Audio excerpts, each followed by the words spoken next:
मतलब आज जो हमने टॉपिक स्टडी करना है वो है इंटीग्रेटेड रेट लॉ एक्सप्रेशन। पहले हमें ये समझना पड़ेगा कि इंटीग्रेटेड रेट लॉ एक्सप्रेशन की जरूरत ही क्या पड़ी और किस हिसाब से हमने इसको यूज करना है। तो सबसे पहले आप लोगों को अभी तक जो कैलकुलेट करके दिखाया है रेट ऑफ रिएक्शन, वो हमने कैलकुलेट किया है by differential rate law expression method, यानी कि डिफरेंशिएट करके, जिसकी मदद से आप लोग रेट ऑफ रिएक्शन कैलकुलेट करते थे with the help of differential method. Suppose A और बी रिएक्ट करके सी और डी दे रहा है तो हम इस तरीके से उसकी इक्वेशन लिखते थे, या फिर आप रेट लॉ एक्सप्रेशन से भी rate of reaction is equal to rate constant into rest power A into the concentration of A and B rest power something से एक्स एंड वाई। उसके बाद हम order of reaction find out करते थे। But in some reaction और in some method it is not convenient, not easy to find out the rate of reaction as well as order of reaction by differential rate law method। इस method के द्वारा, क्योंकि अगर आपको order of reaction find करना है तब आपको यहाँ पे x और y चाहिए होगा, ठीक है, और ग्राफ ड्रॉ करोगे, स्लोप कैलकुलेट करोगे, slope will give you the rate of reaction. तो इन मेथड से कभी कभी ये मुश्किल हो जाता है कि आप इक्वेशंस को सॉल्व कर सकें, तो इसलिए इन्हीं इक्वेशंस को हम एक्सप्रेस करेंगे in the another method that's called integrated rate law expression method. यानी कि अब हम कुछ इंटीग्रेशन वाले मेथड्स को यूज करेंगे और जितने भी हमारे पास रिएक्शन है, स्पेशली ऑर्डर ऑफ रिएक्शन आपने याद रखने को, तो zero order, first order, nth order, या एक दो एग्जांपल हम सेकंड ऑर्डर और थर्ड ऑर्डर का भी पढ़ेंगे अगर पढ़ेंगे, लेकिन जो एग्जाम्स में आते हैं वो सिर्फ जीरो ऑर्डर और फर्स्ट ऑर्डर से आता है। तो आज हम डिटेल में स्टडी करेंगे सबसे पहले zero order reaction. Zero order reaction के लिए पुत्र जो आप लोगों ने कंसेप्ट स्टडी करना है with the help of mechanism, या इसको हम कहेंगे zero order kinetics. Zero order kinetics. तो अब लेट्स सपोज कर लीजिए आपके पास कोई एक रिएक्शन है जिसके अंदर ए रिएक्टेंट है जो कि कन्वर्ट हो जाता है इनटू प्रोडक्ट। अब अगर ये जीरो ऑर्डर रिएक्शन है तो फॉर्मूला क्या होगा, rate of reaction is equal to rate constant into concentration of A raise to the power zero. तो यहां से क्लियर हो जाता है सबसे पहली बात कि यार रेट ऑफ रिएक्शन जो है वो किस पे डिपेंड कर रहा है, सिर्फ और सिर्फ रेट कांस्टेंट पे, रेट कांस्टेंट पे। ऐसा कब हो रहा है, जब आप सिर्फ ए से प्रोडक्ट बना रहे हैं, यानी कि फर्स्ट केस है आपको। यहां से क्लियर हो गया पुत्र। अब हम इसको क्या करेंगे, इसको क्या किसी और फॉर्मूले से इक्वेट कर सकते हैं, इस वाले से, डिफरेंशियल मेथड से। तो minus 1/1 into differentiation of A with respect to dt ऐसे लिख लें पुत्र, ठीक है। अब आप क्या कीजिए, अब आप इस इक्वेशन को इंटीग्रेट करेंगे to find out the again method for order of reaction. तो ये जीरो ऑर्डर रिएक्शन है, याद रखिएगा। तो यहां पे आपने क्या लिख लिया, suppose k is equal to negative of differentiation of a with respect to dt पुत्र। अब लेट सपोज कर दिए, लेट जब टाइम t इजिकल टू 0 होगा तो आपका जो कंसंट्रेशन है ए का वो मैक्सिमम होगा पुत्र, ए नॉट, ठीक है। और जब टाइम से समथिंग से t होगा तो उस समय कंसंट्रेशन जो बच जाएगी वो होगी ए। लेट्स सपोज पहले ये कीजिए, ये क्लियर हो गया। ऐसा क्यों कर रहे हैं, क्योंकि हमने इस इक्वेशन को इंटीग्रेट करना है। क्या करना है, इंटीग्रेट करना है। तो इंटीग्रेट करने के लिए आपको लिमिट्स चाहिए होती हैं। तो यहाँ पे आप देखिए टाइम के साथ साथ में कंसंट्रेशन वेरी करेगा, चेंज होगी। तो इसलिए हम इस इक्वेशन को सॉल्व करने के लिए ये पहले ही सॉल्व कर रहे हैं। अब आप इसको इधर लेके जाइए पुत्र। Suppose dA is equal to minus k into dt लिख सकता हूँ पुत्र मैं, dt इधर जाके मल्टीप्लाई हो गया, ठीक है। अब आप क्या करेंगे, आप इस दोनों तरफ इंटीग्रेट करेंगे, दोनों तरफ इंटीग्रेशन करेंगे। इंटीग्रेशन में यहाँ पे आपका a इंटीग्रेट हो रहा है, यानी कि वेरी कर रहा है। कहां से कहां तक, यहाँ पे dt वेरी करेगा जिस हिसाब से। तो जब टाइम t इजिकल टू 0 है तो इनिशियल कंसंट्रेशन a नॉट है। जब टाइम t इजिकल टू से समथिंग t हुआ तब आपके कंसंट्रेशन a हो, ठीक है। अब dA का इंटीग्रेशन क्या होगा, a लोअर लिमिट और अपर लिमिट अभी ऐसा लिख दीजिए। यहाँ पे माइनस k, माइनस बाहर, k कांस्टेंट है वो भी बाहर चला जाएगा, रेट कांस्टेंट। और dt की integration suppose t from 0 to t। ये पॉइंट क्लियर हो गया। अब वैल्यूज पुट करें यहाँ पे आप अपर लिमिट और लोअर लिमिट की। तो a minus a naught is equal to minus के इंटू टी लिख दो डायरेक्ट, ठीक है मतलब। So this is your first integrated rate law expression for a zero order reaction, zero order reaction. तो इसको क्या हम ऐसे लिख सकते हैं, A is equal to A naught minus के इंटू टी, ठीक है मतलब।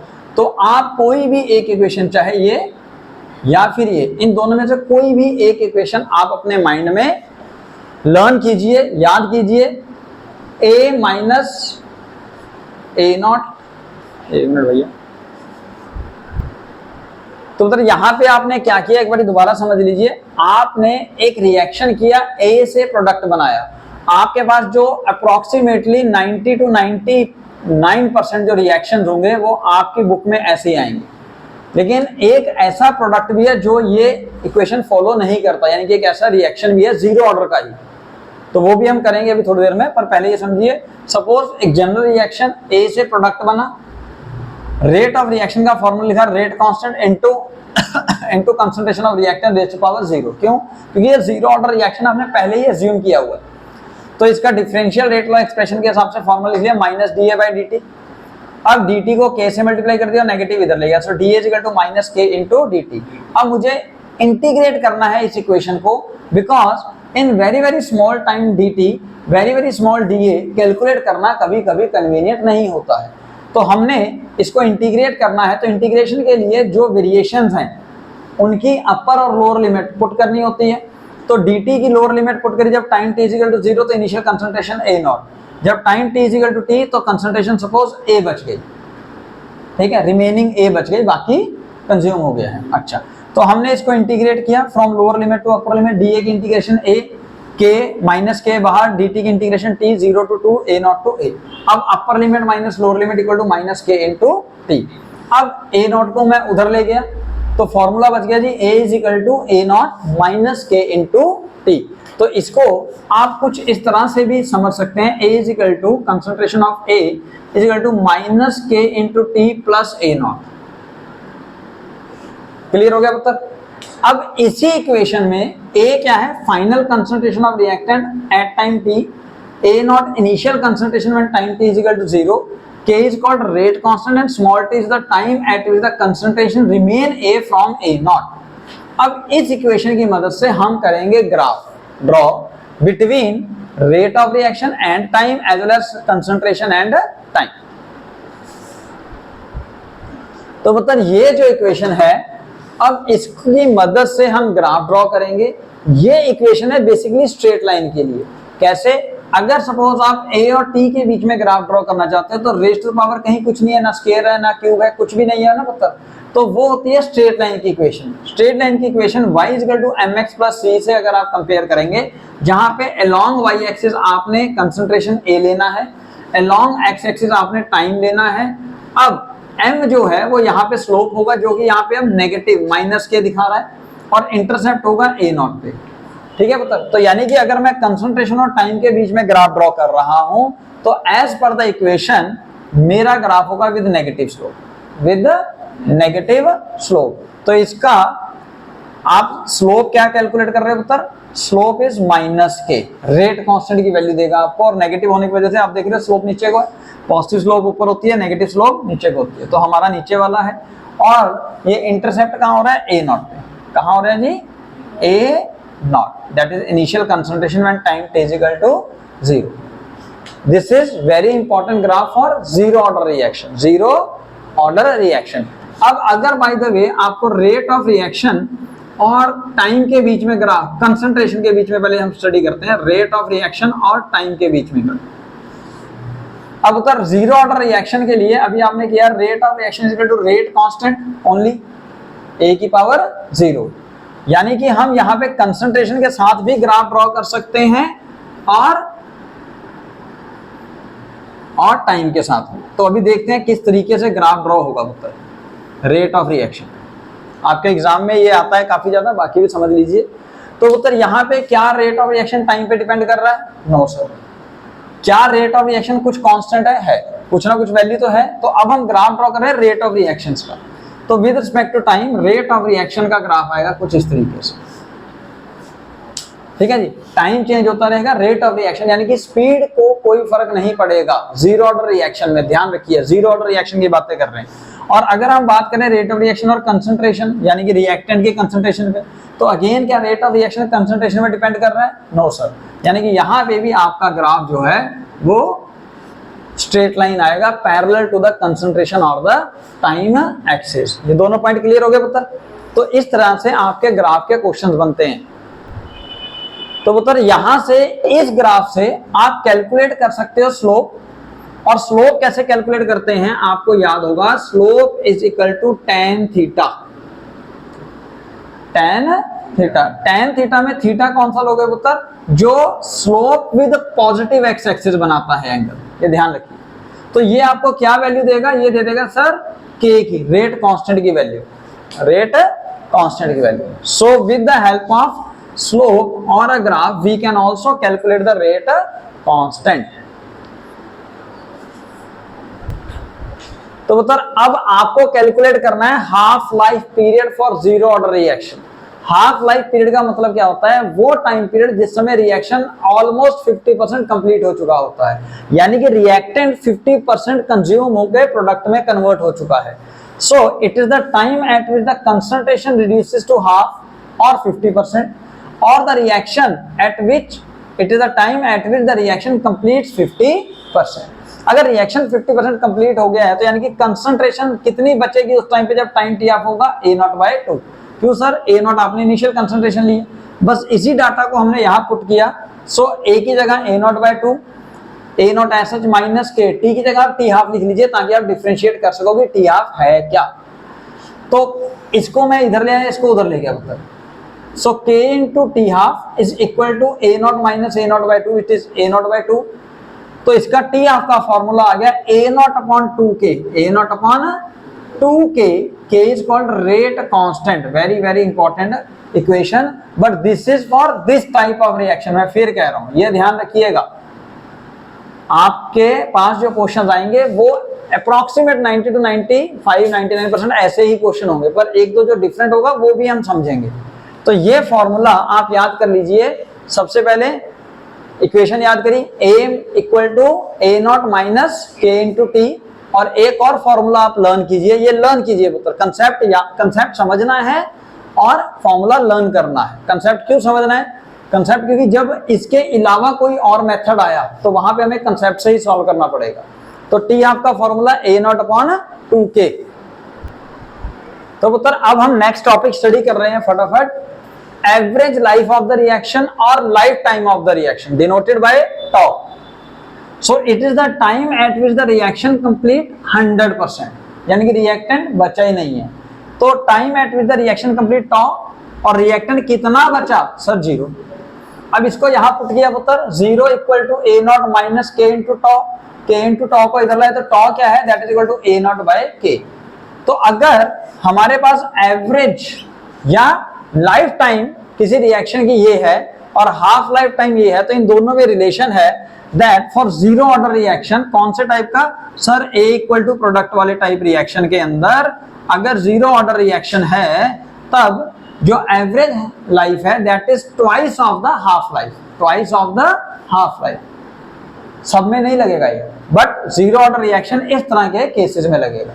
तो उस हिसाब से अगर मैंने आपको बताया कि सपोज आपके पास कोई रिएक्टेंट है A, जब उसका हाफ लाइफ हुआ तो सपोज 10 मिनट्स के बाद वो बच गया a0/2।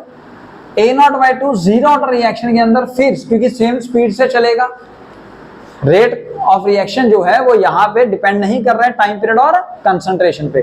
तो a0/2 अगेन 0 इन 10 मिनट्स, तो यानी कि सर A से 0 कितना हुआ होगा? इन 20 मिनट्स। तो you can see here that for zero order reaction, याद करो, for zero order reaction like A to product type reactions, average life is equal to twice of half life।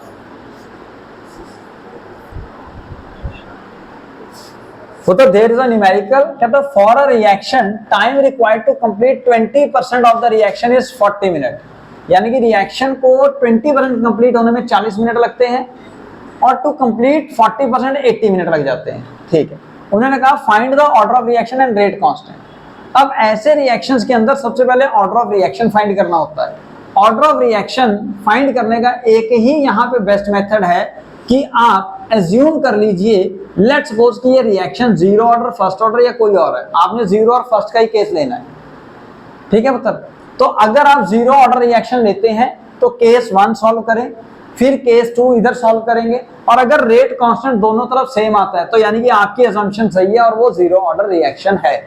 अगर rate constant की value अलग अलग आएगी तो इसका मतलब फिर आपकी असम्पशन गलत है, फिर आप फर्स्ट ऑर्डर रिएक्शन की इक्वेशन जो आपको धीरे धीरे सिखाएंगे वो लगाइए। जैसे ये जीरो ऑर्डर की है वैसे ही फर्स्ट ऑर्डर की आएगी, वहां पे लॉग लग जाता है पुत्र आगे, ठीक है। तो उस इक्वेशन को लगाइए, अगर रेट कांस्टेंट की वैल्यू उस केस में सही आएगी तो वो फिर फर्स्ट ऑर्डर रिएक्शन होगा। समझ आया? अब आप ये सेकंड केस देखिए जहां पे आपने एज्यूम किया है कि ये ऑर्डर ऑफ रिएक्शन जीरो है। तो जब कंसंट्रेशन इनिशियल 100 है, उसके बाद टाइम 80 मिनट पे कंप्लीट हो गया, वो रिएक्शन 40%, यानी कि बचा कितना होगा 60%, तो मैंने 60 लिख लिया। अब आप इस इक्वेशन में वैल्यू पुट करें, 60 इक्वल टू 100 माइनस के इंटू टी कितना है 80 मिनट्स। सॉल्व किया तो के की वैल्यू अगेन 1/2 आई, यानी कि मेरी असम्पशन यहाँ पे बिल्कुल ठीक है, मेरी असम्पशन बिल्कुल ठीक है। तो यानी कि ऑर्डर ऑफ रिएक्शन क्या हो गया जीरो। अब ऑर्डर ऑफ रिएक्शन जीरो है क्योंकि रेट कांस्टेंट दोनों केस में सेम आया। अगर रेट कांस्टेंट सेम ना आता तो फिर मैं first order reaction, second order reaction या कुछ और ऑर्डर ऑफ रिएक्शन एज्यूम करके वो लगाता, ठीक है। और जल्दी करने के लिए सबसे पहले फर्स्ट ऑर्डर लगाइए और फिर जीरो ऑर्डर लगा लीजिए बस।